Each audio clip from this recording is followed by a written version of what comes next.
सोचिए जरा, क्या ऐसा हो सकता है कि इतिहास का कोई बहुत बड़ा राज हमारी नज़रों की ठीक सामने सदियों पुरानी किताबों में ही छिपा हो?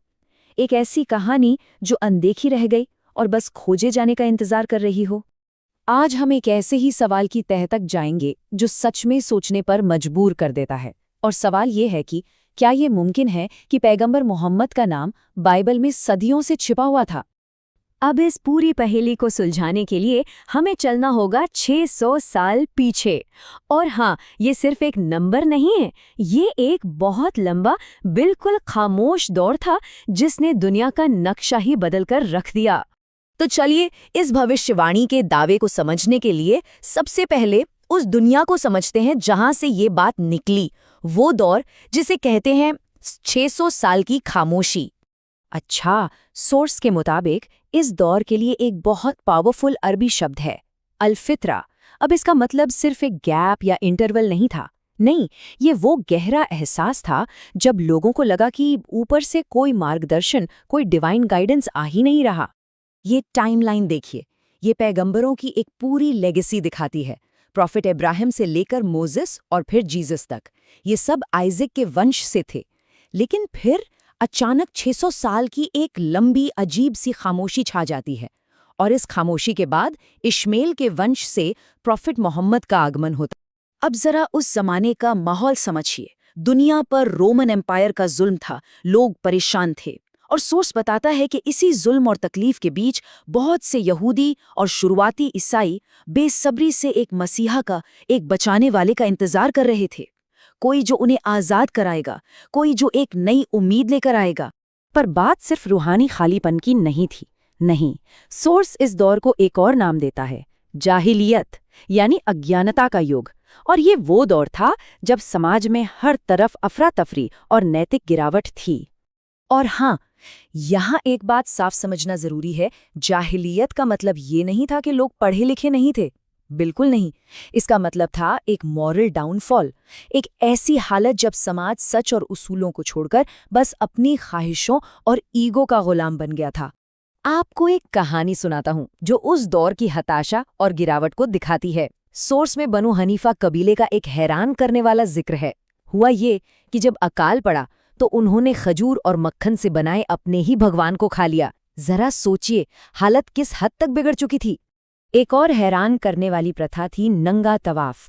मक्का में हुम्स नाम के कुछ कबीलाई लीडर्स थे। उन्होंने एक तरह से धर्म पर कब्जा कर लिया था। वो बाहर से आने वाले तीर्थयात्रियों को बिना कपड़ों के काबा का चक्कर लगाने पर मजबूर करते थे। ये उन्हें आर्थिक और मानसिक तौर पर तोड़ने का एक तरीका था। औरतों के हालात तो और भी ज्यादा खराब थे। ये एक लाइन सुनिए, अगर तुम मुझे बेटे नहीं दोगी तो मैं तुम्हें भी जीने नहीं दूंगा। ये उस कड़वी सच्चाई को दिखाता है जहां पैदा होते ही बेटियों को जिंदा दफना देना एक आम बात थी। मतलब समाज में गिरावट हर तरफ थी। लोग पत्थरों को पूजते थे और कोई ज्यादा सुंदर पत्थर दिख जाए तो उसे बदल भी देते थे। मूर्ति पूजा एक नॉर्मल बात बन गई थी, एक बिजनेस बन गया था। लोग अपनी कमाई का एक हिस्सा परिवार, दान और अपनी ही बनाई मूर्तियों पर खर्च करते थे। और हाँ, भविष्य जानने के लिए ज्योतिष पर अंधा यकीन था। तो इस पूरे सामाजिक और रूहानी अंधेरे के बीच आखिर वो कौन सी रोशनी थी जिसका इंतजार था? सोर्स अपनी बात को साबित करने के लिए मौजूदा धर्म ग्रंथों से क्या सबूत पेश करता है, चलिए देखते हैं। यहाँ पर सोर्स एक बहुत ही इंटरेस्टिंग भाषाई दलील देता है। मिसाल के तौर पर शाहरुख नाम को लीजिए। इसका लिटरल मतलब है जिसका चेहरा राजा जैसा हो, पर हम उसे उसके मतलब से नहीं बुलाते हैं, है ना? हम उसे शाहरुख ही कहते हैं। दलील ये है कि प्रॉपर नाउन्स यानी खास नामों को ट्रांसलेट नहीं बल्कि वैसे का वैसा ही लिखा और बोला जाना चाहिए। और ये पॉइंट बाइबल की व्याख्या के लिए बहुत जरूरी हो जाता है। तो इसी लॉजिक के आधार पर सोर्स बाइबल से दो मेन रेफरेंस सामने रखता है। पहला है साम्स 84 से बक्का शब्द। अब इसका आमतौर पर अनुवाद होता है रोने की घाटी, लेकिन सोर्स का दावा है कि ये मक्का का पुराना नाम है। और दूसरा, जो शायद सबसे बड़ा दावा है, वो है सॉन्ग ऑफ सोलोमन 5:16 से। यहाँ एक मूल हिब्रू शब्द है मुहम्मदीम। इसका अनुवाद किया जाता है बहुत प्यारा या ऑल टुगेदर लवली, पर सोर्स का कहना है कि ये असल में मोहम्मद नाम ही है। तो फिर इस पूरी कहानी का मतलब क्या निकलता है? ये 600 साल की खामोशी, समाज का वो पतन और फिर धर्म ग्रंथों में छिपे ये दावे, सोच के नजरिए से इन सब का आखिर मैसेज क्या है? ये हमें एक बहुत गहरे सवाल पर लाके खड़ा कर देता है।